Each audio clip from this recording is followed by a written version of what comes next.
শুরু করছি র্যান মার্টিনের সেকেন্ড সামেটিভ এভলিউশনের স্কুল নাম্বার 6। এখানে বলছে one morning I went to Ballygunge government high school with my maternal uncle. একদিন আমি বালিগঞ্জ গভর্নমেন্ট হাই স্কুলে গিয়েছি আমি আমার মামার সাথে। The class teacher gave me a few questions to answer and also a few sums to solve. আমাকে শিক্ষক মহাশয় আমাকে কিছু প্রশ্ন উত্তর দিলেন, লিখতে বললেন এবং কিছু অঙ্ক দিলেন সমাধান করার জন্য। আই রোড দ্য অ্যান্সার, আমি উত্তরগুলো লিখলাম, সলভ দ্য সাম এবং অঙ্কগুলো সমাধান করলাম, and showed them to the teacher এবং শিক্ষককে সেগুলো দেখালাম। He went through the answer and nodded, সে উত্তরগুলো নিয়ে মাথা নাড়ল।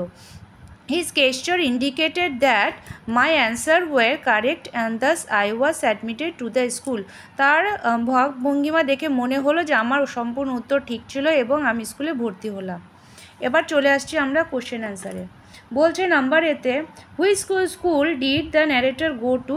এখানে লিখবো যে দ্য ন্যারেটর, দেখো এখানে ডিড আছে, পাস্ট ফর্মে আছে, তাহলে লিখবো দ্য ন্যারেটর, এখান থেকে লিখবো হলো দ্য ন্যারেটর গো এর পরিবর্তে লিখবো went to, এটা হবে বালিগঞ্জ গভর্নমেন্ট হাই স্কুল হলো। তারপরের নাম্বারটা বলছে B number with whom did the narrator go to school. আমরা লিখবো দ্য ন্যারেটর গো এর পরিবর্তে লিখবো went to school with maternal uncle. তারপরে বলছে what did the class teacher gave the narrator. Class teacher তাকে কী দিয়েছো, তাহলে লিখবো that class teacher gave the narrator, এই যে মিয়ের জায়গায় এইটা লিখবো, হ্যাঁ the class teacher gave, me লিখবো না, মিয়ের জায়গায় লিখবো আমরা the narrator few questions to answer and also a few sums to solve. হলো এটা এখান থেকে এতটা হবে। নাম্বার ডিতে বলছে what did the class teacher do after doing through the answer. আমরা লিখবো এই যে দেখো নোডেড, ও মাথা নেড়েছিলেন তিনি, তাহলে লিখবো the class teacher nodded after going through the answer. হলো দ্য ক্লাস টিচার, ডুয়ের জায়গায় লিখবো আমরা নোডেড। হলো এই যে এই জায়গাটা, এর পরিবর্তে লিখবো nodded after going through the answer এখান থেকে। নাম্বার ইতে বলছে what did the teacher's gesture indicate. শিক্ষকের ভঙ্গিমা দেখে কি মনে হলো, দ্য টিচার, এখানে হিসের জায়গায় লিখবো দ্য টিচার্স গেস্টার ইন্ডিকেটেড দ্যাট, মায়ের জায়গায় লিখবো হিজ অ্যান্সার্স ওয়ার কারেক্ট। ব্যাস এতটুকু লিখলেই হবে। Who is refer to as I, এখানে আই বলতে কাকে বলা হয়েছে, এখানে লিখবো I referred as a narrator, আমরা লিখবো আই অ্যাজ এ ন্যারেটর। হয়ে গেল।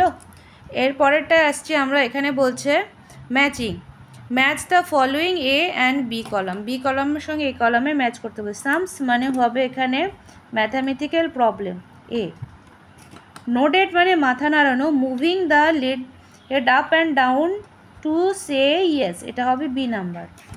সারাউন্ডেড মানে চারপাশে হবে হচ্ছে এনসার্কেলড। ফরেইনার যে মানে বিদেশে থাকে, someone who belongs to another country, এটা হবে ডি। সিনেমা মানে মুভি। হয়ে গেল আমাদের এ নাম্বার আর বি নাম্বারের কোশ্চেন। এবার পরেরটায় আসছি আবার।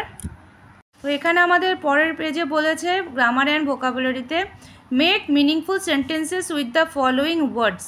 হ্যাঁ, প্রথম এই ওয়ার্ডগুলো দিয়ে আমাদেরকে সুন্দর করে বাক্য রচনা করতে হবে। তা লিখবো হচ্ছে আই লিভ ইন ইন্ডিয়া, হয়ে গেল একটা বাক্য, যা কিছু লিখতে পারে। বা I live in a village small, I have a small house.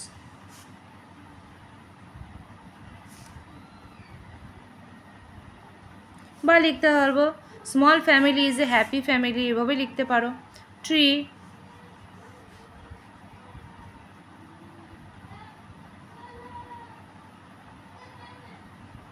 লিখবো tree give us oxygen. Water, without water no one can live. Fruit, যে কোনো কিছু লেখো, লিখতে পারো I like to eat fruit মানে ফল খেতে ভালোবাসি। সুইট, দেখি rasgulla is a famous sweet। তারপরে গো, I go to school daily, হয়ে গেল। এভাবে ছোট ছোট করে jump, don't jump over the wall, হলো ওয়ালের ওপর দিয়ে লাফ দিও না, ব্যাস। নাম্বার 3 বলছে fill in the blank with suitable preposition and article, article আর প্রিপোজিশন বসাতে বলছে। এ নাম্বার বলছে আই স, এটা হবে an one eyed deer. B keep the book on the table, he is an M A, এটা হবে number D the sun rises in the east. Number B put your pen in your bag. তারপরে number F he is a good boy. হলো, এ হয়ে গেল আমাদের school number 6-এর question answer solve. যদি তোমাদের ভালো লাগে বা উপকার হয় কিছু, পারলে তোমরা এটা শেয়ার করো। আর ভালো থাকবে, সুস্থ থাকবে। আজ এ পর্যন্ত রাখছি। যারা সাবস্ক্রাইব করোনি তারা প্লিজ সাবস্ক্রাইব করে দিও।